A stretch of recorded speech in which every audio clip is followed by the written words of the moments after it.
ಇಲ್ಲಿರುವವರು ಇಷ್ಟು ಮಳೆಯಾಗ ರೊಜ್ಜನ್ಯಾಗ ಕುಂತಾರಲ್ಲ, ಕುಂತವರು ಹಂತಕರಲ್ಲ, ಚಿಂತಕರದಾರ, ಅದಕ್ಕೆ ಕುಂತಾರೆ.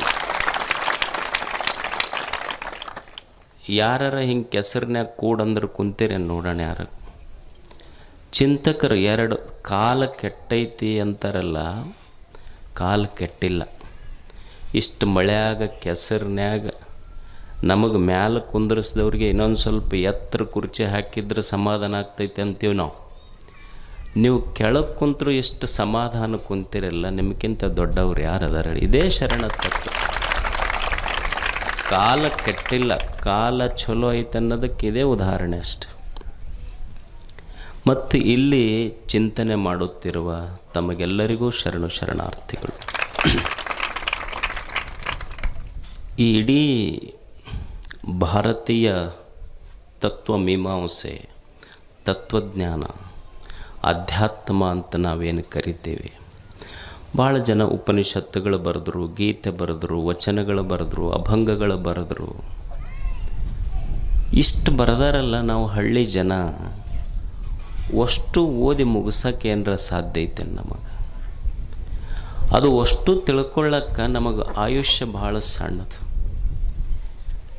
ಮತ್ತು ನೀವು ಅನ್ಬೋದು, ಇಷ್ಟು ಪುಸ್ತಕ ಬರೆದಾರಲ್ರಿ, ಎಷ್ಟು ವಚನಗಳು ಅಷ್ಟಂತಾರ, ಪುರಾಣ ಇಷ್ಟಂತಾರ, ಗೀತೆಯ ಶ್ಲೋಕಗಳಿಷ್ಟಂತ, ಏನಾರ ಹೇಳ್ಯಾರ ಅವರು?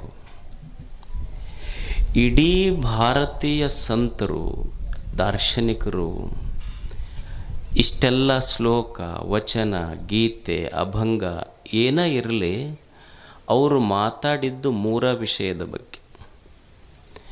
ಅವು ಎಷ್ಟರ ವಚನಗಳಿರಲಿ, ಎಷ್ಟರ ಅಭಂಗಗಳಿರಲಿ, ಎಷ್ಟರ ಶ್ಲೋಕಗಳಿರಲಿ, ಅವರು ಮಾತಾಡಿದ್ದು ಮೂರು ವಿಷಯ.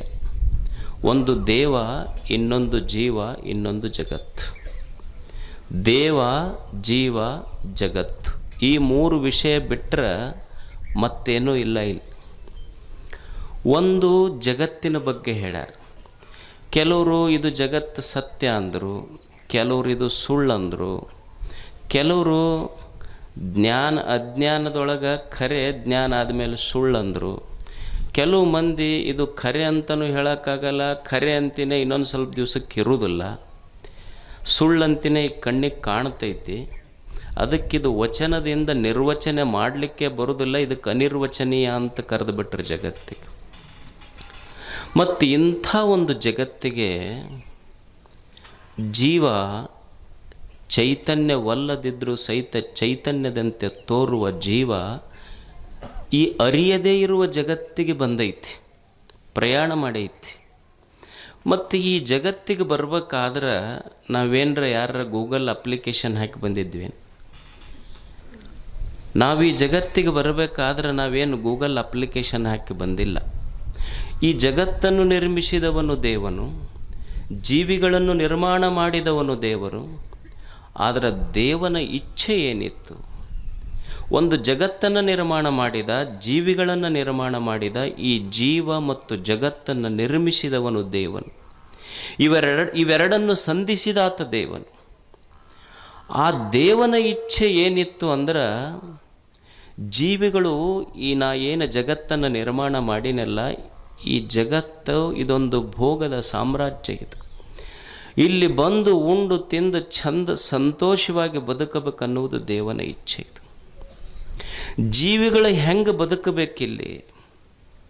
ಜಗತ್ತು ಕೆಟ್ಟಿರಬಾರದು, ಜೀವಿಗಳು ಸಂತೋಷ ಪಡುವುದನ್ನು ಬಿಟ್ಟಿರಬಾರದು. ಹೆಂಗೆ ಬದುಕಬೇಕಿಲ್ಲಿ ಜಗತ್ತಿನಲ್ಲಿ?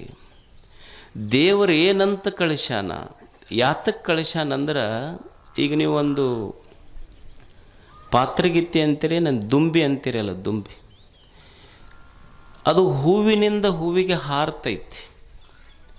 ನೀವು ಹಂಗೆ ಸುಮ್ಮನೆ ಒಂದು ಕ್ಷಣ ಗಮನಿಸ್ರಿ. ಹೂವಿನಿಂದ ಹೂವಿಗೆ ದುಂಬಿ ಹಾರ್ತೈತಲ್ಲ, ಎಷ್ಟು ಹೂವಿನ ಮ್ಯಾಲೆ ಕುಂತು ಮಕರಂದ ಹಿರೈತದ. ಯಾವುದರ ಹೂವು ಕೆಡಿಸಿ ಮಕರಂದ ಹಿರೈತೆ ಅನ್ನೋದು. ಒಂದು ದುಂಬಿ ಹೆಂಗೆ ಹೂವಿನ ಮಕರಂದ ಹಿರೈತಿ ಅಂದ್ರೆ, ಹೂವು ಕೆಟ್ಟಿಲ್ಲ, ಮಕರಂದ ಹೀರುವುದು ಬಿಟ್ಟಿಲ್ಲ.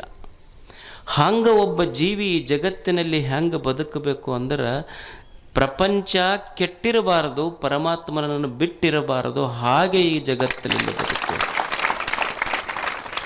ಪ್ರಪಂಚ ಕೆಟ್ಟಿರಬಾರದು, ಪರಮಾತ್ಮನನ್ನು ಬಿಟ್ಟಿರಬಾರದು. ನಾವೆಲ್ಲ ಅಂತೀವಿ, ಏನ್ರಿ ಮನುಷ್ಯನ ಬದುಕಿನ ಉದ್ದೇಶ ಏನು? ಬಹಳ ಮಂದಿ ಕೇಳ್ತಿರ್ತಾರೆ, ಇದು ಬದುಕಿನ ಉದ್ದೇಶ ಏನು? ಬಂದರೆ ಏನು ಮಾಡೋದು ಜಗತ್ತಿನೊಳಗೆ? ಅಲ್ಲ, ಏನು ಮಾಡಲಿಕ್ಕೆ ಸಾಧ್ಯ ಐತೆ ಹೇಳು ಮನುಷ್ಯನಿಂದ? ಏನು ಮನುಷ್ಯ ಹಿಮಾಲಯದ ಬೆಟ್ಟಗಳನ್ನು ನಿರ್ಮಿಸಬಲ್ಲನೆ? ಏನು ಭೀಮಾ ನದಿಯನ್ನು ನಿರ್ಮಿಸಬಲ್ಲನೆ? ಭೂಮಿಯನ್ನು ನಿರ್ಮಿಸಬಲ್ಲನೆ? ಆಕಾಶ ಸೂರ್ಯನನ್ನು ನಿರ್ಮಿಸಬಲ್ಲನೆ? ಏನು ಮಾಡಲಿಕ್ಕೆ ಸಾಧ್ಯ ಐತಿ ಮನುಷ್ಯ? ಬದುಕಿನ ಉದ್ದೇಶ ಏನು ಅಂದ್ರೆ,